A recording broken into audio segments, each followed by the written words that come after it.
na veky. Amen. Bratia a sestry, vo viere Ježiša Krista. Začíname nový liturgický rok a tento liturgický rok je pre nás výnimočný a vzácny.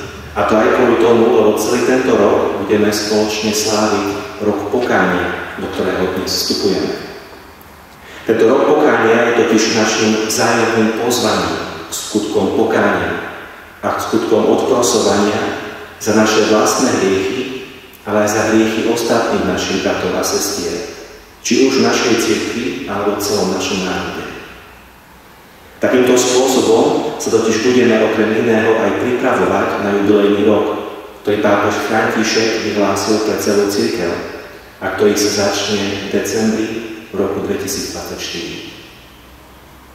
Tento rok pokánia tak začíname aj preto, lebo pokánie je bežnou súčasťou nášho života. Pokánie totiž nekonáme len vtedy, keď spáchame nejaký ťažký či vážny hriech, ale pokánie je to najlepšou prípravou na prijatie tých darov, ktorými nás Boh v každodennom živote chce obdarovať. Veď aj celé Ježišovo hlásanie Evanjelia sa začína práve výzvou na pokánie. Ježiš nás prišiel obdarovať Božou láskou, Božou blízkosťou a nehou. A práve pokáním nás pozýva, aby sme sa oslobodili od všetkého, čo nám bráni, aby sme túto Božiu blízkosť, nehu a lásku žili v tej intenzite, do ktorej nás Ježiš chce odviesť. Preto je pokánie vo svojom jadre výsostne pozitívna vec. Pokánie nemá zachmúrenú, ale radostnú tvár, pretože nám pripomína, že nie je hriech, ktorý by nám Boh nechcel odpustiť. Boh sa neunaví v odpúšťaní, ako tak často pripomína pápež František, a neustále nás pozýva, aby sme stále znova prijímali jeho odpúšťajúcu lásku. Boh je márnotratný vo svojom milosrdenstve, ale jeho milosrdenstvo nie je lacným milosrdenstvom, bez chuti a vôle. Božie milosrdenstvo totiž musíme hľadať, musíme po ňom túžiť, musíme ho prijať. Či lepšie povedané, musíme s ním súhlasiť. A to práve pokánie. Tým teda, že kráčame cestou pokánia, práve tým prijímame a podrobujeme sa liečbe milosrdenstva, ktorou nám Boh vlieva do rán našej duše svoju milosť, ktorou chce obnoviť v našom živote to, čo bolo zranené, a vliať nám silu aj tam, kde už my žiadnu nenachádzame. Celý rok pokánia by sme tak spokojne mohli vnímať ako rok nádeje, lebo pokánie kráča práve cestou nádeje. Privádza nás k nádeji, lebo nás privádza k Bohu. Pokánie nás totiž obnovuje a rozvíja to, čo bolo do nás vložené už pri krste. Krstom totiž bolo do nás zasiaté semeno Božieho synovstva. A pokáním sa v nás toto semeno rozvíja a upevňuje. Svet nás totiž veľmi silno chce presvedčiť, že patríme jemu. Ale práve pokáním vyznávame, že patríme a chceme patriť svojmu Otcovi. Preto pokánie nemusíme a nemáme konať len za seba. Lebo tak ako Boh Otec nie je len našim súkromným Otcom, ale je Otcom nás všetkých.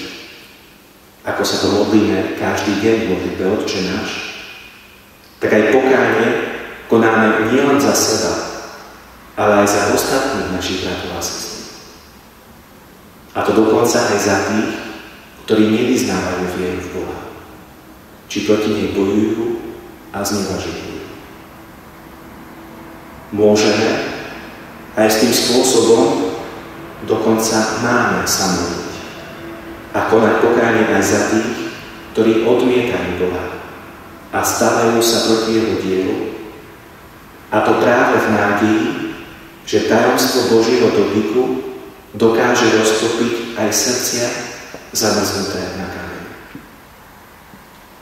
Takýmto zástupným pokáním tak naše vzťahy prekračujú rozmery a horizonty sympatí a kladú sa na základy Božej otcovskej lásky.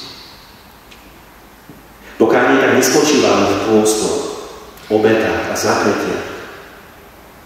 Rok pokánia nás isté, že pozýva aj k tomuto, aby sme svoje pôsty, zapretia a obety v tomto čase obetovali ako odprosenie za svoje hriechy i za hriechy našich bratov a sestier. Ale pokánie znamená a spočíva aj v novom uvedomení si a odovzdaní sa Božej lásky. Rok pokánia nás pozýva, aby sme venovali svoj čas uvedomeniu si toho, že sme Bohom milovaní napriek všetkému. Aby sme Boha častejšie vyhľadávali v modlitbe, v príjmaní Eucharistie, v slovách Svätého písma, či, alebo hlavne v tvárach našich bratov a sestier.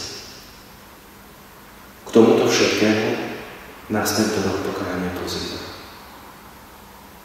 Pokánie tak nie je len o tom, čo odmietame, nie je len o vyprataní nášho domu duše, ale hlavne je aj o tom, prečo, či lepšie povedané, pre koho sa rozhodujeme, aby naplnilo naše srdce.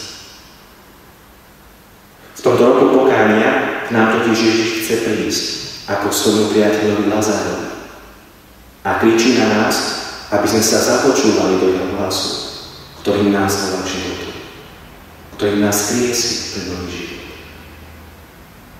Ježiš nás pozýva na cestu pokánia, aby sme na novo vstali a vyšli z hrobov svojich hriechov, z hrobov svojich náklonností, svojich obáv, z hrobov svojich strachov.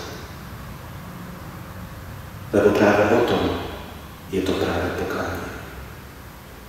Je o zmrtvých staní skrze vieru, v nádeji a pre lásku. Je o zmrtvých staní našej duše, ktoré nás pripravuje na zmrtvých staní nášho tela.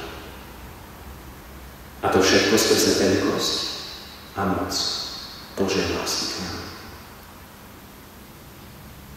Poviem vám jeden príbeh. Malý chlapec sa raz spýtal svojho ocka: Oci, aký veľký je Boh? Otec sa pozrel hore na oblohu a ukázal na lietadlo, ktoré práve letelo nad ich hlavou. Synu, aké veľké je toto lietadlo? Spýtal sa chlapca. A chlapec odpovedal: veľmi málo, veď ho skoro nevidí. Potom otec vzal syna na letisko a zblízka mu ukázal lietadlo. A opýtal sa znova: a teraz, aké veľké je to lietadlo? Obrovské. S úžasom vyklíkol syn. A otec tedy synovi povedal: Božia veľkosť závisí od toho, ako blízko alebo ako ďaleko si od Neho. Čím bližšie budeš k Bohu, tým väčší bude v tvojom živote. A tak, bratia a sestry, práve o tom je rok pokánia. Je o našej túžbe a o našej snahe prísť bližšie k Bohu. Aby sme tak poznali, aká obrovská je jeho láska k nám a čo všetko dokáže urobiť v našom živote, ak sa tejto láske Otca odovzdáme.